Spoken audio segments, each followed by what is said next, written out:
शुरू करो, डालो बुनियाद, घर महल नजर आएगा। वंडर लाइए, वंडर अपनाइए, फर्क नजर आएगा। वंडर सीमेंट, फर्क नजर आएगा। नमस्कार, मैं हूं रविंद्र जैन और आप देखना शुरू कर चुके हैं सबकी खबर। आज मेरे स्टूडियो में दस्यु सम्राट मलखान सिंह जी हैं। मैं 41 साल से इनसे परिचित हूं, इनके बारे में एक एक जानकारी रखता हूं। जब ये बागी थे, जंगल में थे, तब भी मैंने एक खुद सुना था जब मैं स्कूल में पढ़ता था कि जिस क्षेत्र में मलखान सिंह की गैंग आ गई है उस क्षेत्र में माता बहनें सुरक्षित हो जाती थी। यानी चरित्र के मामले में इन्होंने जो मानदंड स्थापित किए हैं वो ना पहले कोई डकैत ने किए होंगे ना बाद में किसी बागी ने किए हैं। आज मेरे स्टूडियो में क्यों हैं? इनकी एकमात्र चिंता है, वे भिंड से चल के भोपाल तक आए हैं, ग्वालियर से चल के भोपाल तक आए हैं, क्योंकि इन्हें अपने जन्म स्थान की चिंता है, इन्हें अपने जिले भिंड की चिंता है। भिंड में जो हालात हो गए हैं, इनका कहना है कि प्रशासन पूरी तरह फेल हो चुका है। वहां सोचिए, विधायक और कलेक्टर यदि सड़कों पर लड़ेंगे तो आम जनता को न्याय कौन दिलाएगा? और यही चिंता लेकर आज ये मेरे स्टूडियो में आए हैं। मैं इनसे सीधे समझता हूं कि आखिर आप इन तमाम सारी चीज़ों को जब देखते हैं कैसा लगता है। एक व्यक्ति जिसने न्याय दिलाने के लिए बंदूक उठाई और भड़कों में कूद गए, चंबल में कूद गए, लंबे समय तक लोगों को न्याय दिलाने के लिए, एक मंदिर की जमीन को बचाने के लिए इन्होंने बंदूक थाम ली थी। आज बेशक उम्र 83 ईयर हो गई, करीब 42 साल पहले इन्होंने सरेंडर कर दिया, लेकिन दिल आज भी धड़कता है तो केवल भिंड के लिए, अपने जन्म स्थान के लिए। मैं समझता हूं कि आज गुस्सा क्यों है, कलेक्टर और विधायक के झगड़े को लेकर क्या सोच रहे हैं। दद्दा, आपका बहुत बहुत स्वागत है। दद्दा, क्या सोच रहे हैं आप जो मैंने बोला अभी? देखिए, मैं आपको भिंड की सारी समस्या जो है वो सब जनता की खाद, किसान की खाद के मामले की है। भिंड की जनता बहुत परेशान है, पूरे मध्य प्रदेश की जनता परेशान है, क्योंकि खाद का मुद्दा बहुत बड़ा मुद्दा हो चुका है। किसान सबसे बड़ा एक मतलब मेहनत करने वाला किसान, और किसान की इतनी दुर्दशा होती, पहले खाद यूरिया जो DAP मिलती थी वो भी मध्य प्रदेश सरकार, भारत सरकार ने बंद कर दी गई। इससे उपज में बहुत कमी आई है, किसान के लिए बड़ी दुर्दशा है। अब ये सब गुमराह वाली बातें हो रही हैं भिंड के अंदर कि ये खाद का मुद्दा नहीं था, रेत का मुद्दा था। ये सब गलत बात है। ये चापलूस जो लोग जो काम कर रहे हैं हमारे भिंड के अंदर और किसी अधिकारी को गुमराह कर रहे हैं, जनता को गुमराह कर रहे हैं, ये सब गलत बात कर रहे हैं। क्योंकि ये दलाल हैं, ये चापलूस हैं, ये हमेशा भिंड को खराब करते रहे, जाति तत्व की बातें करते रहे। खाद का मुद्दा, मेन मुद्दा जो है वो खाद का है। क्योंकि ये कि कोई प्रतिनिधि, कोई विधायक होता है तो जनता उसका बहुत बड़ा वो करती है। आज गांव में किसी में कोई सरपंच बन जाता है और सरपंच के पास कोई जाता है कि भाई हमें कुटी नहीं मिली, हमारा रोड नहीं बना, हमारा ये नहीं हुआ, तो वो भी सरपंच को गालियां दे के चला जाता है। क्योंकि ये तो बड़ी लेवल की बात है भिंड की जनता को। जब खाद नहीं मिल रहा था तो वो जनता कहाँ जाती? अधिकारी वर्ग सुनने वाला नहीं है, और सबसे बड़ी बात है कोई सुनने वाला आदमी है नहीं। तो विधायक के पास जब जनता जाती है तो विधायक का कर्तव्य जो है कि जनता के साथ में कंधे से कंधा मिला के न्याय दिलाने के लिए, खाद दिलाने के लिए वो कलेक्टर ऑफिस में पहुंचता है। अब उसका मुद्दा बहुत बड़ा बना लिया है। ये मुद्दा एक फर्जी मुद्दा बना लिया है। मेन मुद्दा जो खाद का है वो एक खाद का भिंड का ही है। मेगांव में जो मेगांव से जीते हैं वो शुक्ला जी, वहाँ भी मुद्दा है। आप गोद में भी जनता को देखिए, 3 बजे से महिला हमारी उसमें लाइन से लगती है, और लाइन से लगने के बाद वो कम से कम एक बोरी खाद को नहीं मिलती। मुरैना में भी वही मुद्दा है, और कहते कि खाद की कमी नहीं है। खाद की कमी आज भी है, कहाँ खाद मिल रहा है? अगर खाद की कमी नहीं तो ये 3 बजे से लाइन क्यों लगाई जा रही है? खाद की कमी हो चुकी है। ये भ्रष्ट लोग हैं, भ्रष्ट सरकार बनी बैठी है और सरकार के द्वारा ये अधिकारियों को सबसे ज़्यादा पैसे की ज़रूरत है, इसलिए ये सबसे नुकसान कर रहे हैं देश के लिए। लेकिन कलेक्टर तो कह रहे हैं कि ये विधायक जी रेत चोर है। उन्होंने क्या कहा कि मैं रेत की चोरी नहीं होने दूंगा। विधायक पर क्या कोई कलेक्टर, आपने सुना, इतने दिन से आप हैं, आपने सुना कभी कोई कलेक्टर अपनी पार्टी के विधायक को रेत चोर कहे? ये कलेक्टर महोदय का गलत कहना है। मैं कलेक्टर की बात, विरोध की बात नहीं, कलेक्टर महोदय को मैं कहना चाहते हैं कि ये मुद्दा खाद का है, ये रेत चोरी का नहीं, ये रेत चोरी का नहीं है। अगर रेत तो निकल रहा था, भारौली रोड पे रेत निकल रहा, कलेक्टर महोदय ने वहाँ क्यों नहीं रोका? ये सब बातें हैं। ये दलाल जो लगे हैं उनका पैसा खा रहे हैं, धंधा हो रहा है, तो ये गलत बात है। मुद्दा है खाद का, रेत का मुद्दा कोई नहीं, सिर्फ गुमराह वाली बात हो रही है। तो दादा कैसे न्याय मिलेगा किसान को? यदि कलेक्टर ही झूठ बोलेंगे, विधायक अपनी बात कहेगा तो विधायक को चोर बताएंगे, तो फिर न्याय कैसे मिलेगा आम जनता को? अरे भाई, कलेक्टर जनता का नौकर होता है, कलेक्टर ऐसा नहीं जनता का नौकर है। ये जनता का फैसला, विधायक क्षेत्र का विधायक है। नरेंद्र सिंह कुशवाहा हमेशा साफ सुथरे विधायक रहे और उनमें एक क्वालिटी है कि जनता की मदद करने के लिए उनका एक भी वोट डालता है कोई तो वो अपना खून पसीना बहाए के जनता के सामने पेश होते।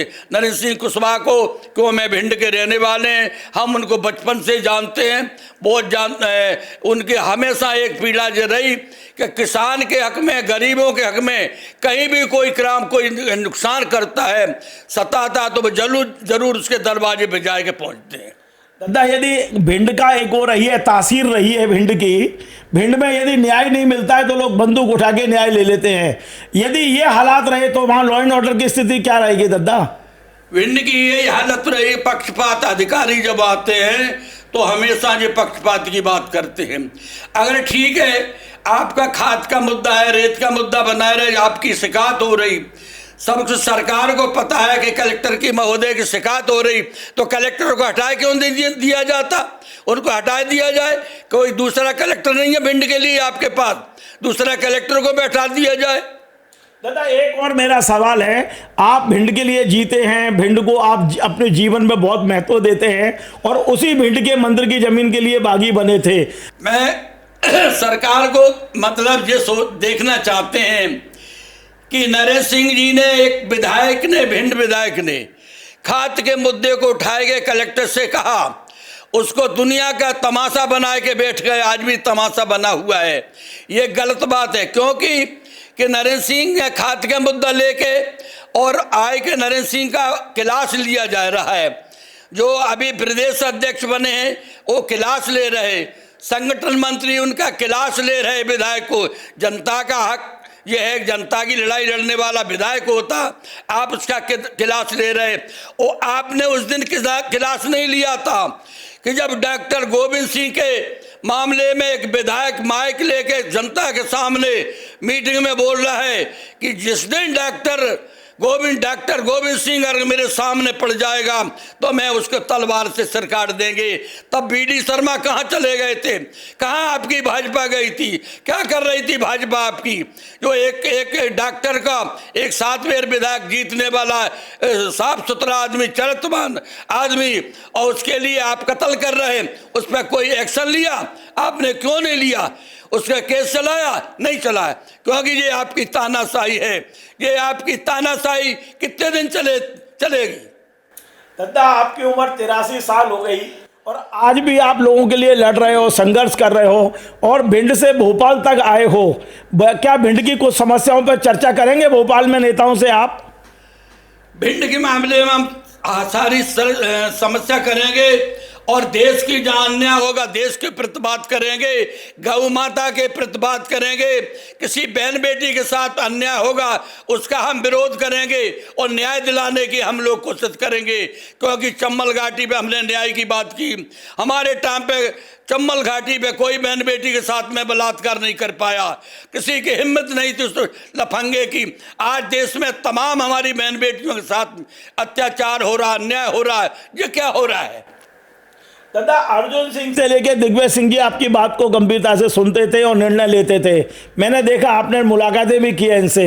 क्या आपने बीजेपी के मुख्यमंत्रियों से मुलाकात की, अपनी बात कही उन तक? कभी मिले आप या मिलने की कोशिश करेंगे? मैंने जब शिवराज सिंह यहाँ मुख्यमंत्री रहे, काफी हम मिलते रहे, उनसे बात करते रहे और कोई समस्या है तो बताते रहे। अब सारी समस्या जो भिंड की आती है, चंबल की समस्या आती है, तो हम उसको बर्दाश्त तो नहीं करेंगे। मैंने एक संकल्प लिया है, मैंने अपने जीवन दांव पे लगा दिया था, पूरे परिवार को नष्ट कर दिया था। एक राम जानकी के मंदिर की जमीन के खातिर हमने 1 बीघा उसमें जमीन नहीं ली। मेरी उसमें मतलब जो हमने निवेदन किया था अर्जुन सिंह जी से कि मैं समर्पण जब ही करेंगे जब मंदिर की जमीन 100 बीघा मंदिर से लगा देंगे तो ही मैं समर्पण करेंगे, नहीं समर्पण नहीं कर सकते। हाँ, तो मैं यही कह रहा हूं कि अभी जो डॉक्टर मोहन यादव मुख्यमंत्री जी हैं उनसे मिलकर अपनी समस्याएं बताएंगे क्षेत्र की। मिलेंगे, मैं मोहन सरकार से मिलेंगे, मुख्यमंत्री जी से मिलेंगे। अगर मुख्यमंत्री जी से मिलेंगे जरूर, अगर समस्या की समाधान करेंगे तो हम सबसे मिलेंगे। अगर कोई किसी ने समस्या की समाधान नहीं किया, किसी के पक्ष में कोई बात नहीं की, बहन बेटी के साथ में अन्याय बंद नहीं किया, तो मैं उसका विरोध तो कड़े से कड़े विरोध करने को तैयार है। चलिए, और आपके मन में कोई बात मेरे चैनल के जरिए आप लोगों से कहना चाहते हो तो आप बोल सकते हैं। मेरा यही निवेदन है, भिंड के प्रति में यही कहते हैं कि मतलब ये समस्या क्यों खड़ी हो रही। एक आप बताइए, ये कलेक्टर है ऑफिस में, कलेक्टर ऑफिस में एक तलवार भेंट कर रहे हैं, क्या कलेक्टर को शोभा देती है? कलेक्टर एक मजिस्ट्रेट की उसमें हैसियत में होता है। कलेक्टर एक तलवार लेके और तलवार इस तरह के अपने कार्यालय में पगड़ी बांधे जनता से, एक भदौरिया से वकील से तलवार ले रहे, भेंट कर रहे, ये बढ़ावा दे रहे हैं कलेक्टर को। ये गलत काम कर रहे हैं ये लोग। कलेक्टर को शोभा देती है। एक लड़के को कलेक्टर ने उसमें मारा, छात्र को मारा था कलेक्टर ने, आज उसको आवेदन दे रहे, आवेदन वापस करा रहा है उसको फूट फाट के। तो ये हालत सब खराब है। आप बताइए, कलेक्टर क्या नेता है? कलेक्टर क्या है? कोई बड़ी मीटिंग में होते कलेक्टर तलवार एसपी को शोभा देती है। तलवार का मामला होता है तो एक एसपी तो मर रख सकता है, कलेक्टर की क्या हैसियत होती? कलेक्टर चेंबर में आप तलवार ले रहे हैं, कानून कहाँ चला गया? आप सब देख रहे, मुख्यमंत्री नहीं देख रहे, क्या देख रहे? क्या भ्रष्टाचार कर दिया? एक बहुत महत्वपूर्ण प्रश्न मुझे याद आया है। मेरे को भिंड के लोगों ने बताया कि एसपी और कलेक्टर में आपस में बात ही नहीं होती, उन दोनों में भी ठसन चल रही है आपस में। क्या ये सही है? सुना है कि आपने इस तरह की कोई खबर? कोई कारण होगा, कलेक्टर की कोई कमी होगी, एसपी महोदय के लिए मतलब कोई उसका वो चल रहा होगा, कलेक्टर अपनी राय अलग बदलने के काम कर रहे होंगे। नहीं, कलेक्टर एसपी का जोड़ा होता है, हमेशा जिले के मालिक होते हैं, काम करते। या कोई कलेक्टर में कमी होगी जो एसपी महोदय से दूरी बना के रखा होगा, या एसपी साहब उनके विचारों से सहमत नहीं होंगे, या उनकी राय गलत होगी, या दलालों से घिरे होंगे कलेक्टर, इसलिए कलेक्टर अपनी मर्जी के काम कर रहे हैं। ऐसे भ्रष्ट कलेक्टर को क्यों नहीं हटा दिया जाता? क्यों अन्याय हो रहा है भिंड के अंदर? ये अगर इस तरह के मामला चलता रहेगा, अगर तमाम गरीब लोग फिर रहे हैं, सीमांकन के लिए घूम रहे हैं, हमारी जमीन नमती होगी, बार बार डॉक्टर गोविंद सिंह के यहाँ पहुंच जाते हैं, फोर्स लगा देते हैं, बार बार कोठी टोरो, ये करो। और क्या किसी नेता की कोठी कौन नहीं टोरी तुमने? भाजपा भ्रष्ट काम कर रही, भ्रष्ट उनके उल्टे काम कर रही, उसके लिए कोई कहने वाला नहीं है। डॉक्टर के ऊपर हमेशा तीर चला, झूठे साचे। कौन सा उन्होंने काम किया? डॉक्टर ने गलत काम किया। डॉक्टर के समय पे कोई अन्याय नहीं हुआ, चोरी डकैती नहीं होती थी। आप लाहौर की जनता त्रस्त है, परेशान है, लाहौर की जनता पूरी तरह से हालत है, गुंडागर्दी हो रही, झूठे मुकदमे लगाए रहे, सारे लफंगे बैठा दिए उन्होंने। चलिए, बहुत बहुत धन्यवाद। तो अभी आपने सुना, ये थे चंबल के दस्यु सम्राट मलखान सिंह। एक समय ऐसा था जब अच्छे अच्छे लोग थर कांपा करते थे इनसे। 83 साल की उम्र में भी इतनी जोरदार आवाज़ कि अपने जन्म स्थान के लिए लड़ रहे हैं। आज भी जब लोग घर बैठ जाते हैं, तब 42 साल पहले इन्होंने अर्जुन सिंह के सामने समर्पण किया था और शर्त एक ही रखी थी कि 100 बीघा जमीन जो मंदिर की है वो मंदिर को मिलना चाहिए। 1 बीघा जमीन भी अपने नाम नहीं कराई, लेकिन आज जब भिंड में अन्याय हो रहा है, वहाँ कलेक्टर एसपी आपस में अबोला की स्थिति है, वहाँ विधायक और कलेक्टर में मारपीट की स्थिति बनती है, तब मलखान सिंह जी वह भिंड से चल के भोपाल आते हैं और अपनी बात यहाँ गुंजाने की कोशिश करते हैं, लोगों को बताने की कोशिश करते हैं। आज आपने बहुत सारी बातें कही हैं, मैं उम्मीद करता हूं कि मुख्यमंत्री डॉक्टर मोहन यादव इनकी बात को सुनेंगे, मध्य प्रदेश सरकार इनकी बात को सुनेगी। और भिंड में जो अराजकता की स्थिति है, किसानों को न्याय नहीं मिल रहा, किसानों को खाद नहीं मिल रही, युवाओं को रोजगार नहीं मिल रहा, और जब न्याय मांगो तो बोलते हैं कि आप रेत चोर हो। तो प्रशासन यदि रेत चोर बोलेगा दूसरों को, तो फिर रेत चोरी को रोकने की जिम्मेदारी किसकी होगी? बहुत सारी चीजें हैं जो इस पूरे इंटरव्यू में छुपी हुई हैं। आज बहुत कई चीजें उन्होंने क्लियर कर दी हैं मलखान सिंह जी ने।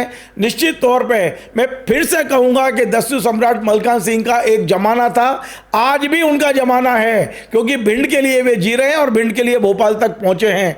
आपको हमारा ये कार्यक्रम पसंद आए तो आप इसे शेयर करें, लाइक करें, कमेंट करें। आपसे बार बार निवेदन है हमारे इस चैनल को सब्सक्राइब अवश्य करें। धन्यवाद। Join the next be the best Bundelkhand का सबसे विशाल और आधुनिक विश्वविद्यालय ज्ञानवीर यूनिवर्सिटी। ये सिर्फ एक यूनिवर्सिटी नहीं, ये है आपके सपनों का लॉन्च पैड। यहाँ मिले आपको smart classrooms, modern campus, updated labs और एक्सपीरियंस्ड फैकल्टी। हर स्टूडेंट को मिलता है कॉन्फिडेंस, ग्रोथ और एक ब्राइट करियर का प्रॉमिस। नए सेशन के लिए एडमिशन ओपन है, तो इंतजार कैसा? आज ही कांटेक्ट कीजिए।